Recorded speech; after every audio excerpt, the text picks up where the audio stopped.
Bonsoir famille RDIC, bonsoir à tous les enfants de Dieu dans le monde entier. Que le Seigneur vous fasse du bien en cette soirée. Soyez vraiment bénis. Nous avons eu un petit problème technique, c'est pour ça que nous commençons un peu avec un peu de retard. Nous nous excusons auprès de vous, mais vous savez tous que le Seigneur nous demande d'être patient. Nous en avons déjà parlé et ça, moi aussi, j'apprends la patience. Vous savez, je suis derrière, il y a des techniciens. Vous me voyez, mais vous ne voyez pas l'équipe qui est derrière, qui est peut-être, vous savez, il y a un problème de câble. Je ne vais pas tout vous expliquer. Je crois bien que vous avez appris une bonne leçon. C'est la patience. Donc, nous sommes tous des gens patients et nous allons laisser Dieu nous bénir en cette soirée. Élevons la voix et prions le Seigneur. Seigneur notre Dieu, merci parce que tu nous as appris la patience, qu'en toutes choses nous devons te rendre gloire et honneur. Même si nous avons un programme, nos programmes ne sont pas tes programmes à toi. Tu sais ce que tu fais. Même à 5 minutes près, Seigneur, tu peux changer toute une vie. Et nous te remercions pour nos frères, nos sœurs qui sont à la maison et que tu veux bénir encore ce soir dans le nom puissant de Jésus-Christ, notre Seigneur et Sauveur personnel. Amen. Que le Seigneur vous bénisse partout où vous êtes et vous êtes branchés, vous nous regardez. J'aimerais sans plus tarder, nous allons prendre nos Bibles dans le livre de Genèse au chapitre 4, le verset 6 à 7. Je lirai deux versions, dans la version français courant et la version 8 secondes. Je commence par la version français courant. Le Seigneur lui dit: à quoi bon te fâcher et faire si triste mine? Si tu réagis comme il faut, tu répondras le dessus. Sinon, le péché est comme un monstre tapi à ta porte. Il désire te dominer, mais c'est à toi d'en être le maître. Ça, c'est la version français courant. Dans la version 8 secondes, et l'Éternel dit à Caïn: pourquoi es-tu irrité? Et pourquoi ton visage est-il abattu? Certainement, si tu agis bien, tu relèveras ton visage. Si tu agis mal, le péché se couche à la porte et ses désirs se portent vers toi, mais toi, domine sur lui. N'oubliez pas que cette année, nous avons parlé de dominer. Dieu nous a dit: assieds-toi à ma droite jusqu'à ce que je fasse de tes ennemis ton marchepied, mais toi, domine au milieu de tes ennemis. Et ce soir, Caïn était pris avec des soucis, des problèmes, des pensées, et nous allons nous attarder beaucoup plus sur les pensées. Vous savez, le champ de bataille où la plupart des victoires, des guérisons, des miracles se produisent est celui de nos pensées. C'est celui de nos pensées. Le diable nous attaque dans nos pensées car il sait que c'est là que tout se passe. Vous savez, c'est une grande bataille, il y a un combat, il y a une guerre dans nos pensées.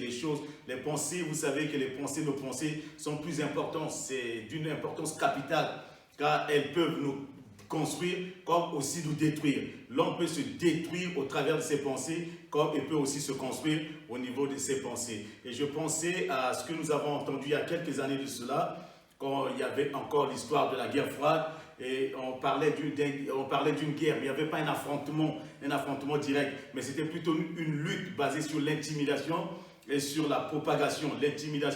La propagation avait pour effet sur la pensée de déstabiliser le camp de l'adversaire. C'est-à-dire que c'était de l'intimidation, la propagande des choses dans le but de déstabiliser l'adversaire. Et nous voyons aussi que souvent, quand quelqu'un est pris dans les sectes agissent premièrement au niveau des pensées des gens. C'est-à-dire les gens sont victimes, les gens sont pris, les gens sont seuls et vulnérables, c'est à ce moment-là, et ils se nourrissent des mauvaises pensées, ils deviennent des proies qu'on peut contrôler facilement. Mais Jésus est venu pour que nous ayons la vie, et la vie en abondance. C'est pour ça que quand nous parlons de Christ, nous ne parlons pas d'une religion, nous parlons d'une relation, vous le savez, parce que l'ennemi essaie toujours de nous manipuler dans nos pensées pour avoir le contrôle sur nos vies. Et nous devons faire très très attention parce que les pensées peuvent maintenir quelqu'un soit dans la pauvreté, la maladie ou dans les complexes. Et beaucoup de gens vivent dans les complexes. Dans le cas de Caïn, c'était un homme très très complexé. Quand il a vu que son frère avait fait des offrandes, que Dieu a approuvé l'offrande de son frère, dans son cœur, il y avait des mauvaises pensées. Ces choses se sont levées au-dedans de lui et il commençait à haïr son propre frère. Et vous savez que la Bible nous dit, celui qui hait son frère est un meurtrier. Nous devons que nous aimer, même si quelqu'un fait quelque chose, nous devons apprécier ce que font les autres. Mais Caïn, dans son cas, il avait des mauvaises pensées vis-à-vis de son propre frère parce que ses pensées étaient mauvaises. Ses pensées étaient des pensées qui étaient tournées vers le meurtre.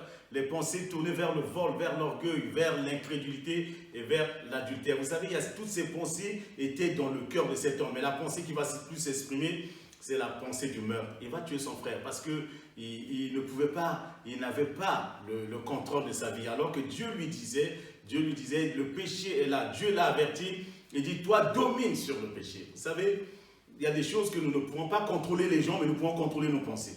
Nous ne pouvons pas contrôler la pensée de quelqu'un d'autre, mais tu peux contrôler tes propres pensées parce que tu es maître de tes propres pensées. Comme nous l'avons dit, nous pouvons arrêter la pensée. Quand la pensée commence, il y a des possibilités d'arrêter cette pensée avant que cette pensée se transforme et commence à s'exprimer. Comme quelqu'un a dit, vous ne pouvez pas empêcher un oiseau de survoler au-dessus de vos têtes, mais vous pouvez l'empêcher de faire son nid dans vos têtes. Et le but du diable, c'est quoi? C'est de faire un nid dans nos têtes, de nous remplir de mauvaises pensées. Et quand l'oiseau pose son nid, il y a des petits oiseaux qui vont commencer à voler. C'est pour cette raison, quand nous laissons le diable faire son nid, il y aura beaucoup de petits oiseaux, c'est-à-dire des mauvaises pensées, des pensées d'adultère, des pensées de querelle, des pensées de ceci, de cela, et des pensées qui volent à longueur de journée. Et nous devons faire très très attention. C'est pourquoi il est impératif de changer notre système de pensée si nous voulons voir le changement dans nos vies. L'homme ne change pas si son système de pensée ne change pas. Vous savez, on dit que quelqu'un n'a pas changé, on veut que les gens changent, mais les gens ne peuvent pas changer si leur système de pensée ne change pas. Parce que le changement, ce n'est pas par la bouche, le changement, c'est commence quelque chose dans le cœur. Vous savez, on commence à changer dans le cœur, dans les pensées. C'est la pensée d'un homme. Quand il est convaincu de quelque chose, vous ne pouvez pas changer quelqu'un qui est convaincu de ce qu'il fait.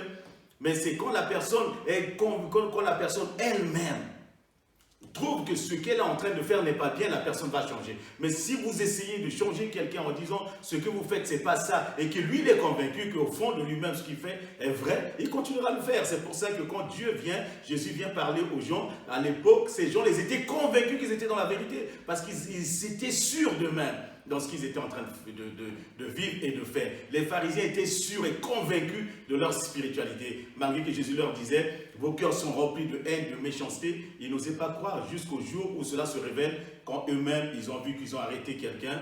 Après la mort de Christ, ils se sont rendus compte qu'ils avaient tué un homme juste. Car l'homme, vous savez, l'homme est seulement le résultat de toutes ses pensées. Mais c'est pour ça la Bible nous dit dans le livre de Proverbes, il est tel que les pensées de son cœur. Tel que les pensées du cœur. Il est tel que les pensées de son cœur. Et il y a une phrase qui est très très importante que j'aimerais que si toi qui me regardes, si tu peux l'écrire, je pourrais le lire avec toi et tu peux le noter, soit revoir encore ces vidéos, parce que le but de ces vidéos, ça s'adresse à vous, c'est dans le but que vous puissiez regarder. Et quelqu'un a dit quelque chose que j'aimerais te répéter encore ce soir. Pour comprendre un message, il faut réécouter ce message pendant 24 heures. C'est-à-dire là, tu vas comprendre le message. Au premier abord, on écoute des choses, on écoute des bruits. On se dit, on porte un jugement. Mais à force de s'asseoir et de réécouter le message, ça c'est le spécialiste qui l'a dit, il dit pour comprendre un message de Dieu, pour comprendre quand quelqu'un parle de Dieu, il faut réécouter la même prédication pendant 24 fois. Mais nous n'avons pas peut-être le temps d'écouter 24 fois. Mais si nous faisons cet exercice, nous allons vivre des révélations extraordinaires. Nous allons voir des transformations au niveau de nos pensées. Et cette phrase que je vous ai promise, la voici. Tes pensées peuvent être tes meilleurs alliés comme tes pires ennemis. Personne n'a le pouvoir de te détruire si ce n'est que tes pensées. Tes pensées peuvent être tes alliés, c'est-à-dire ta force, ou tes pensées peuvent être tes ennemis. Et l'homme se détruit, non pas parce que les gens veulent le détruire, mais c'est nos propres pensées qui nous détruisent. Ce qui a détruit Caïn, qui a changé l'histoire de sa vie, qui a changé le cours de sa vie, qui l'a déstabilisé, qui a fait de lui un homme errant, qui a fait de lui un homme qui se pavanait, un homme qui se promenait sans but, c'était ses mauvaises pensées. Alors que Dieu sonde les cœurs et les reins, et Dieu avait vu ses pensées en lui disant, écoute, le péché couche devant toi, mais toi domine sur ça. Il n'a pas pu dominer. Résultat de course, c'est quoi? Il s'est mis à se pavaner, il va partout, il va ça et là, et il pense qu'il y a toujours des gens qui le suivent. Vous savez, il y a beaucoup de gens qui ont des mauvaises pensées. C'est pour ça que je pose toujours la question, quand on se lève le matin, quelle est la première pensée qui te vient à l'esprit? Parce que tout dépend. Quand on se lève le matin, il y a des gens qui me disent souvent, il y a des gens qui disent pas moi, mais souvent nous l'entendons dire, les gens disent, je ne me suis pas levé du bon pied. Non, on ne se lève pas du bon pied ni de mauvais pied, il n'y a pas de mauvais pied ni de bon pied. Que tu sois gaucher ou droitier, il n'y a pas de mauvais pied ni de bon pied. Il y a même les gauchers qui ont des pieds magiques, il y a les droitiers aussi qui ont des pieds magiques. Donc le but ce matin, ce n'est pas de se lever du bon pied, c'est tout simplement de se lever avec une bonne pensée. C'est pour ça que nous recommandons, avant de dormir, quand nous dormons avec de bonnes pensées, nous nous réveillons avec de bonnes pensées. Mais quand nous dormons avec des mauvaises pensées, nous nous réveillons avec des cauchemars le matin. C'est pour ça que nous devons prendre la parole de Dieu. Nous aurons le temps de rentrer dans ces choses, de vous expliquer, de vous aider aussi, comprendre l'importance de penser, parce que l'ennemi, lui, sait pourquoi. Parce qu'il suffit tout simplement de manipuler nos pensées pour nous séparer de Dieu. C'est pour ça, dans le livre de Proverbes 21, le verset 7, nous dit « La violence, les méchants les emportent parce qu'ils refusent de faire ce qui est juste. » Nous devons comprendre que nous devons comprendre, qu'est-ce que nous devons comprendre? Que pour entrer dans la destinée, notre destinée, atteindre notre potentiel divin, il faut que nous changions nos pensées. Nous changeons nos pensées. Le peuple n'est pas rentré dans la terre promise parce qu'ils n'ont pas changé leurs pensées. Ils n'ont pas changé leur manière de penser. Ils sont restés les mêmes. Ils ont gardé les pensées de l'Égypte. Ils ont gardé les pensées d'esclaves. Ils sont restés tels que le même, toujours en train de demander, toujours en train de commander. Des rabat-joie, des gens pas contents, des gens qui boudent tout le temps, des gens qui sont là. Ils ne veulent rien, ils ne voient rien de bon. Vous savez, quand un homme est rempli de mauvaises pensées, vous pouvez tout faire autour de lui, il ne voit que le mal. Parce que quand un homme est rempli de mauvaises pensées, il devient un cancer même pour ces gens qui vivent à côté de lui. Quand un homme est rempli de mauvaises pensées, il devient désagréable pour les autres. Quand un homme est rempli de mauvaises pensées, il ne peut pas rentrer dans le plan de Dieu pour sa vie. Et ce peuple sortait, ils avaient des mauvaises pensées en eux. Tout était noir, tout était obscur. C'était des rabat-joie, même malgré qu'on leur montrait des choses. Ils avaient faim, ils avaient soif, ils criaient, on leur donnait de l'eau à boire, mais ils se retournaient contre Moïse. On leur donnait à manger, ils se retournaient contre Moïse. Malgré tout ce que Dieu faisait avec eux, Dieu était avec eux, Dieu était leur Dieu. Dieu les a conduisés dans le désert. Dieu les conduisait dans le désert, mais Dieu n'a pas dit que je les ai abandonnés. Et dans le plan de Dieu, dans la pensée de Dieu, c'était de leur donner une terre promise. Mais eux, ils voyaient tous ces mots qui voulaient rester esclaves en Égypte. Ils voulaient rester là-bas, travailler dans le Dieu. Bien aimé, Jésus est venu pour nous sortir de l'esclavage. Jésus est venu pour nous sortir des pensées mauvaises. Jésus est venu pour nous sortir des pensées négatives, des pensées qui assaillent notre esprit, qui assaillent notre esprit. Et vous savez, il y a des choses très importantes. Il y a des gens qui ont une pensée, la négativité circonstancielle. Ça veut dire quoi? Ça veut dire tout simplement, tout est par rapport aux circonstances autour de nous et on devient négatif. Quand quelqu'un pourra dire, j'aimerais vous dire, même si tu vis des circonstances désastreuses, pas bien, mais sois positif. Quand je parle de positif, ça ne veut pas dire avoir des pensées positives. Et je ne veux pas dire que avoir les pensées de ce monde, parce que vous savez, nous vivons dans un monde où les pensées sont négatives. Et le but, c'est pas ça. Le but, c'est pas d'avoir des mauvaises pensées, mais le but, c'est d'avoir les pensées de l'Éternel. C'est d'avoir les pensées de Dieu. Et Dieu veut nous remplir de toutes ces pensées, des pensées positives, des pensées non qui viennent du nouvel âge. Vous savez, souvent on dit aux gens, il faut seulement avoir des bonnes pensées, il faut être positif, mais ce n'est pas de ça que nous parlons, parce que les bonnes pensées viennent de la parole de Dieu. Dieu met dans nos cœurs des bonnes pensées. Dieu met dans nos cœurs des pensées extraordinaires. Dieu met dans nos cœurs des pensées exceptionnelles. Et Dieu remplissait leur cœur des pensées quand ils sont sortis de l'Égypte. Mais malgré tout cela, ils sont restés négatifs parce qu'ils ont bloqué leur cœur, ils ont refusé de changer. Ils ont refusé de changer. Malgré tout ce que Dieu voulait faire avec eux, et ils étaient des rabat-joie. Et vous savez, quand je parlais de pensées négatives, des circonstances, beaucoup de gens disent « Ah, si j'avais un père ». Cela m'arrive parce que je ne suis pas marié. Cela m'arrive parce que je n'ai pas d'enfant. Cela m'arrive parce que je n'ai pas d'argent. Bien aimé, la vie ne dépend pas de ces choses-là. La vie dépend tout simplement de notre relation avec Dieu. Et quand nous sommes avec Dieu, nous avons des pensées de Dieu, les choses changent dans notre vie. Et le peuple, parce qu'ils n'avaient pas de l'eau dans le désert, ils sont devenus négatifs. Ils ont eu des mauvaises pensées. Et même au point, ils sont allés loin dans leurs pensées en demandant même à Moïse que nous voulons retourner en Égypte. Nous voulons retourner dans l'esclavage. Oh, est-ce qu'ils se rendaient compte de ce qu'ils disaient? Est-ce qu'ils se rendaient compte de ce qu'ils disaient, de retourner en Égypte, là où ils ont passé 400 ans, esclaves, fabricant des briques, travaillant dans des travaux forcés, des travaux pénibles, au point où même dans les Écritures, il est dit, les Égyptiens leur rendirent la vie amère. Une vie amère. Quelqu'un qui a des mauvaises pensées a une vie amère. A une vie amère. Beaucoup de gens souffrent de ça. Parce que tous ces mots disent que je suis dans la souffrance. Non, on n'est pas dans la souffrance. Quand tu changes tes pensées, tes souffrances s'arrêtent. Quand tu changes tous ces mots, ta façon de penser, ta façon de vivre va évoluer. Et beaucoup de gens n'évoluent pas parce qu'ils ont une façon de penser pas qui n'est pas bien. Et souvent, beaucoup de gens pensent même que Dieu ne les aime pas. Ça, c'est des pensées négatives. Qu'est-ce que vous avez fait pour que Dieu ne puisse pas vous aimer? Nous étions pécheurs, Dieu nous a aimés. Nous étions loin de Dieu, Dieu nous a ramenés à lui. Nous étions perdus, Dieu est venu nous chercher. Donc, bien aimé, cela ne dépend pas de quoi que ce soit, cela ne dépend pas de notre vie passée ou de notre vie d'aujourd'hui ou peut-être de notre vie future, mais cela dépend tout simplement de la relation que nous avons avec Dieu, la relation que nous avons avec le Fils de Dieu. Le fait que nous avons accepté Christ comme Seigneur et Sauveur personnel, cela fait de nous des gens qui peuvent avoir la pensée de Dieu. C'est parce qu'on dit, là où il y a l'Esprit de Dieu, il y a la liberté, c'est-à-dire la pensée de Dieu. Un homme qui a la pensée de Dieu est libre. Et je terminerai peut-être en vous parlant des différentes sources d'influence dans nos pensées, des forces qui parlent à nos pensées chaque jour, qui stimulent des pensées, des choix qui vont nous conduire, qui vont nous déstabiliser, parce qu'en tout un chacun, nous avons le potentiel de faire beaucoup de bien, ou le potentiel de faire beaucoup de mal. La Bible nous dit, un seul pécheur détruit beaucoup de bien.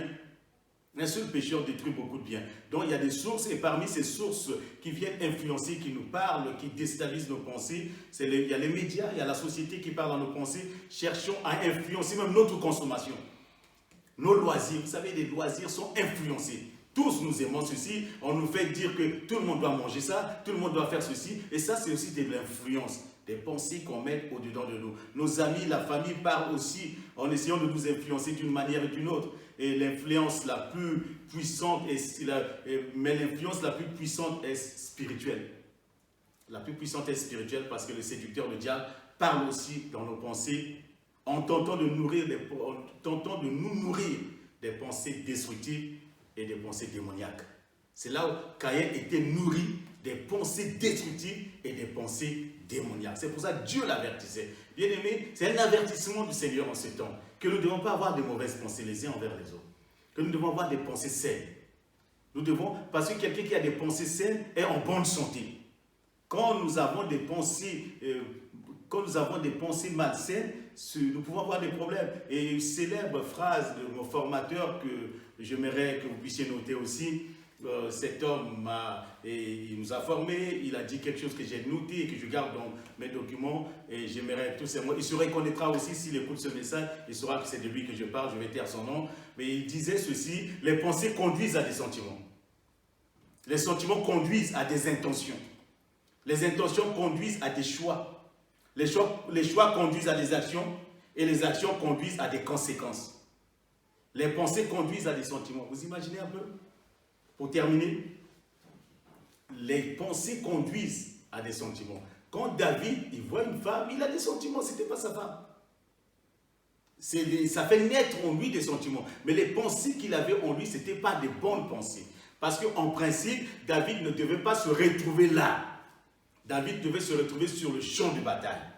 David ne devait pas être à ce moment-là, là où il était. Mais il devait accompagner son peuple sur le terrain, sur le combat. Et souvent, bien aimé, c'est pour ça que nous vous exhortons, quand c'est l'heure de la prière, priez. Quand c'est l'heure d'aller au travail, allez au travail. Quand c'est l'heure de manger ensemble, mangez ensemble. Bien aimé, n'inversez pas le temps. Et David, qui était l'homme selon le cœur de Dieu, il ne comprend pas le temps présent. Au moment d'aller sur le terrain, il reste à la maison. Et c'est à ce moment-là, il a des mauvaises pensées. Et souvent, beaucoup de gens, au lieu d'être à l'église, ils restent à la maison, les mauvaises pensées assaillent leur esprit. Et je tairai ce témoignage, je n'ai pas envie de le dire, mais j'aimerais quand même le dire ce soir pour t'encourager. Un jour, nous avons connu aussi un problème dans ce sens, quelqu'un qui a perdu son enfant parce qu'il était dans la chorale à l'époque, il jouait. Mais à ce moment précis, cet homme, au lieu d'être à la répétition, cet homme était chez lui. Et pendant qu'il dormait, il s'est passé un drame. Son enfant va tomber du 4e étage. Vous imaginez? Et la seule question qu'on pourrait poser, si à ce moment précis, il était à la répétition, avec son enfant, parce qu'il avait l'habitude à ce moment-là. Je ne dis pas ça comme un jugement, mais je dis ça pour nous interpeller qu'il y a des moments, cela est arrivé aussi à David, cela peut arriver à n'importe qui. Cela peut arriver à tout le monde. Et à ce moment, David, au lieu d'être à la guerre, il reste à la maison, il a de mauvaises pensées, il voit une femme, il aime cette femme. Est-ce qu'il avait le droit d'aimer cette femme? Et ces sentiments vont le conduire à des intentions. Maintenant, à des intentions mauvaises au-dedans de lui. Est-ce que c'est la femme de qui? C'est qui cette femme-là? Et cela va le conduire à faire un choix. Maintenant, dans son cœur, il a choisi, dit, il faut que je sorte avec cette femme. Maintenant, quand il a choisi, c'est là le conduit à l'action. C'est la décision maintenant. Il envoie les gens aller chercher la femme. Il passe dans l'action. Et les actions vont conduire des conséquences pour lui, des conséquences terribles. Des conséquences difficiles. Parce que pour cacher ce péché, il va manigancer les choses, il va mettre les gens dans un complot, il va mettre des gens il va ramener Joab à jouer ce complot, il va prendre cet homme qui revenait du champ de bataille à rentrer chez lui, il mélange beaucoup de choses. Tout compte fait, vous savez, il va tuer son meilleur officier, son meilleur soldat. Comme Caïn a tué son frère, David a tué son meilleur soldat. Vous savez, c'est le seul péché, c'est la seule faute que Dieu va retenir cela contre David. Et le jour où il veut construire la maison, Dieu dit non. David a fait des guerres. David a été un homme de guerre. Mais parce qu'il a tué l'innocent, à ce moment-là, une mauvaise pensée, Dieu a dit, tu ne bâtiras pas ma maison. Bien-aimé, j'aimerais ce soir que tu puisses être guéri au niveau de tes pensées. Tu dois travailler au niveau de tes pensées. Que le Seigneur bénisse ce moment, que Dieu commence à te parler dans tes pensées aussi. J'aimerais tout simplement que tu fermes les yeux là où tu es et que nous prions le Seigneur ensemble. Seigneur notre Dieu, tu as vu toutes ces pensées qui assaillent nos vies. À longueur de journée, nous sommes pris, nous sommes piégés par les mauvaises pensées du diable. Comme cet homme a dit, nous ne pouvons pas empêcher un oiseau de survoler au-dessus de nos têtes. Mais nous pouvons l'empêcher de faire son nid. Seigneur, comme Caïn, nous avons cédé nos cœurs. Nous avons laissé nos pensées à l'ennemi qui en a fait ses petits. Il en a fait un nid. Et aujourd'hui, nous sommes complètement désemparés, déboussolés. Nous te prions pour que nos pensées soient renouvelées par la puissance de ton esprit. Je te prie en l'instant, alors que mon frère, il a les deux mains sur sa tête, Seigneur, que tu purifies ses pensées, que tu mettes en lui des bonnes pensées, les pensées le soir, les pensées le matin, et chaque jour de sa vie, que sa vie soit une vie agréable à tes yeux. Seigneur, merci, parce que tu nous apprends que nous pouvons prendre le dessus sur les pensées, nous pouvons dominer le diable, nous pouvons ramener sous nos pieds les puissances maléfiques. Tu n'as pas laissé Caïn dans ses mauvaises pensées, mais tu lui as dit, toi domine sur les pensées. Seigneur, ce soir, je veux dominer. Mon frère veut dominer. Ma soeur veut dominer toutes les pensées de vengeance, les pensées mauvaises, les pensées de séparation, les pensées de destruction, les pensées de vol, d'adultère, des pensées méchantes qui assaillent nos vies. Ces pensées de peur, d'inquiétude, de cupidité, toutes ces mauvaises pensées, que Seigneur, à longueur de journée, nous chérissons, nous nourrissons, et qui rendent nos vies médiocres. Seigneur, ce soir, nous te prions, nous voulons prendre la décision d'abandonner toutes ces mauvaises pensées, et Seigneur, de nous nourrir de la parole de Dieu, de nous nourrir de ce qui sort de ta bouche, car il est écrit que l'homme ne vivra pas de pain seulement, mais de toute parole qui sort de la bouche de Dieu. Seigneur, nous ne voulons pas avoir des pensées positives, mais nous voulons tout simplement que ta parole soit des promesses dans nos vies, parce que nous voulons vivre de tes paroles, parce que tes paroles sont des pensées positives que tu nous donnes, Seigneur, pour l'avancement de notre vie sur cette terre, pour que nous allons de progrès en progrès, de victoire en victoire, de gloire en gloire et de santé en santé. Je bénis ton Saint-Nom ce soir. Est-ce que ta main se pose sur chacun d'entre nous, où que nous nous trouvons? Seigneur, nous t'appartenons et tu ne nous abandonneras jamais. Tu es venu pour nous libérer. Nous sommes en route pour notre destinée.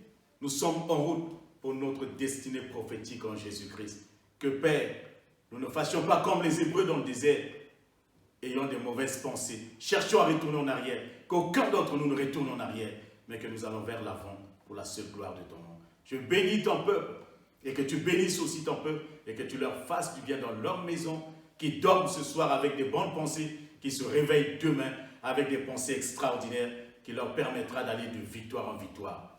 Je t'ai ainsi prié, Père, dans le nom de Jésus-Christ. Amen. Que le Seigneur te bénisse. Bonne soirée à toi et que Dieu te garde. À toi.